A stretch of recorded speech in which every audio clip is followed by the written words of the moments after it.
سورۃ یاسین آیت نمبر 28۔ وَمَا أَنزَلْنَا عَلَىٰ قَوْمِهِ مِن بَعْدِهِ مِن جُندٍ مِّنَ السَّمَاءِ وَمَا كُنَّا مُنزِلِينَ۔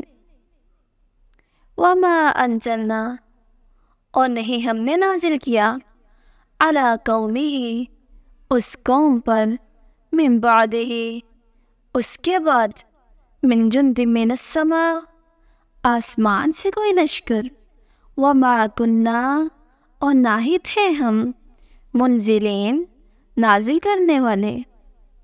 تو اللہ سبحانہ وتعالی فرماتے ہیں کہ اس کے بعد، یعنی اس نیک صالح آدمی کے فوت ہو جانے کے بعد، شہید ہو جانے کے بعد، ہم نے ان کو عذاب دینے کے لیے کوئی لشکر آسمان سے نہیں اتارا۔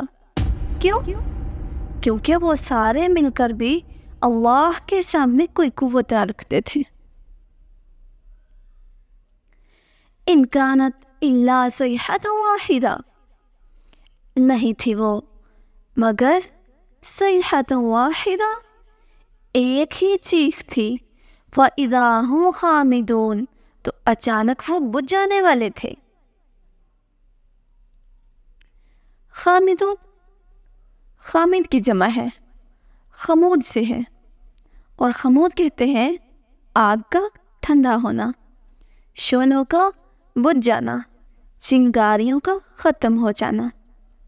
زندگی حرارت سے ہے، جب روح نکل جاتی ہے تو انسان کا جسم ٹھنڈا ہو جاتا ہے۔ تو اللہ سبحانہ وتعالی فرما رہے ہیں کہ ان ظالموں کو تباہ کرنے کے لیے اللہ کو کسی لشکر کی ضرورت نہیں تھی، صرف ایک ہی فرشتے نے ایک زوردار آواز نکالی جس سے ان کے کلیجے پھٹ گئے، اور پوری قوم ہلاک ہو کر ایسی بن گئی جیسے آگ بجھ کر راکھ بن جاتی ہے۔ استغفر اللہ، اللہم لا تجعلنا منہم۔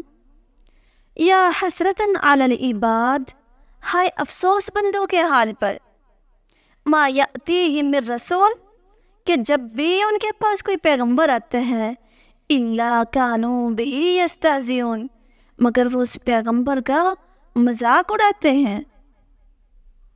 حسرت، جو چیز ہاتھ سے چلی جائے اس کا غم، اور اس پر ندامت۔ حسرت مجموعہ ہے غم اور ندامت کا، کسی بھی ہاتھ سے چلی جانے والی چیز پر۔ یا حسرتاً علی العباد، افسوس ہے بندوں کے حال پر، ما یأتیہم من رسول الا کانوا بہ یستہزئون، کہ جب بھی ان کے پاس کوئی پیغمبر آتا ہے وہ اس کا مذاق اڑاتے ہیں۔ تو اکثر قوموں کا یہی حال تھا کہ ہر آنے والے پیغمبر کے پیغام کو انہوں نے مذاق میں اڑایا اور اس کو حقیر سمجھا۔ الم یروا کم اہلکنا قبلہم من القرون، کیا انہوں نے نہیں دیکھا کہ کتنی ہی بستیاں ہم نے ہلاک کر دی ان سے پہلے، انہم الیہم لا یرجعون، بے شک وہ ان کی طرف نہیں لوٹیں گے۔ کون؟ ان بستیوں والے۔ کہاں نہیں لوٹیں گے؟ اپنے گھروں کو نہیں لوٹیں گے۔ جو کچھ انہوں نے بنایا سب ختم ہو گیا۔ انسان دنیا کی زندگی میں، دنیا کی محبت میں اتنا گم ہو جاتا ہے کہ اپنے دین تک کو بھی داؤ پر لگا دیتا ہے، لیکن پھر نہ تو دین ملتا ہے اور نہ ہی دنیا۔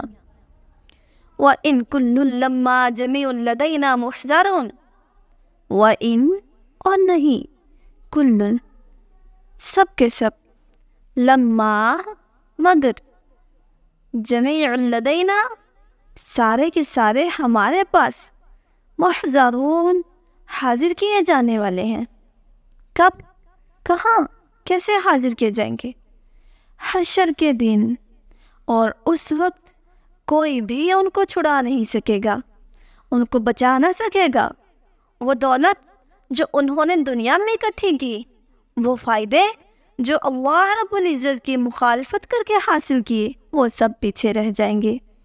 اور آگے کیا ہے؟ حساب ہے۔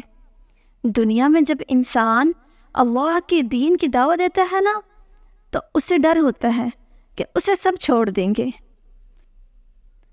میں اکیلا ہو جاؤں گا۔ اب یہ آدمی بھی اکیلا تھا، لیکن انجام کیا ہوا؟ وَجَعَلَنِي مِنَ الْمُكْرَمِينَ، سب سے باعزت لوگوں میں اسے شامل کر دیا گیا۔ وَآيَةٌ لَهُمُ الْأَرْضُ الْمَيْتَةُ، اور نشانی ہے ان کے لیے الارض المیتہ، مردہ زمین۔ احییناها، ہم نے زندہ کیا ہے اس کو۔ واخرجنا، ہم نے نکالا، منہا، اس زمین سے، حبن، دانے، فمنہ یأکلون، تو ان دانوں میں سے وہ کھاتے ہیں۔ اور نشانی ہے ان کے لیے مردہ زمین، کن کے لیے؟ اہل مکہ کے لیے، کیونکہ وہ بار بار نبی اکرم صلی اللہ علیہ وسلم سے نشانی کا مطالبہ کر رہے تھے۔ تو اللہ سبحانہ وتعالیٰ نے فرمایا نشانی تو تمہارے قدموں کے نیچے ہے، الارض المیتہ، مردہ زمین، سوکھی زمین، احییناہا، ہم نے زندہ کیا ہے اس کو، بارش کا پانی اتار کر، سبزہ اگا کر، وَأَخْرَجْنَا مِنْهَا حَبًّا، اور ہم نے ہی اس میں سے دانے نکالے ہیں، اناج نکالا ہے، کس سے؟ زمین سے۔ فَمِنْهُ، پس اس میں سے، یعنی ان دانوں میں سے، یأکلون، وہ کھاتے ہیں۔ تو عملی پوائنٹ نوٹ کر لیجئے۔ سب سے پہلی بات کہ اللہ سبحانہ وتعالیٰ کی نافرمانیوں سے باز آ جانا ہے،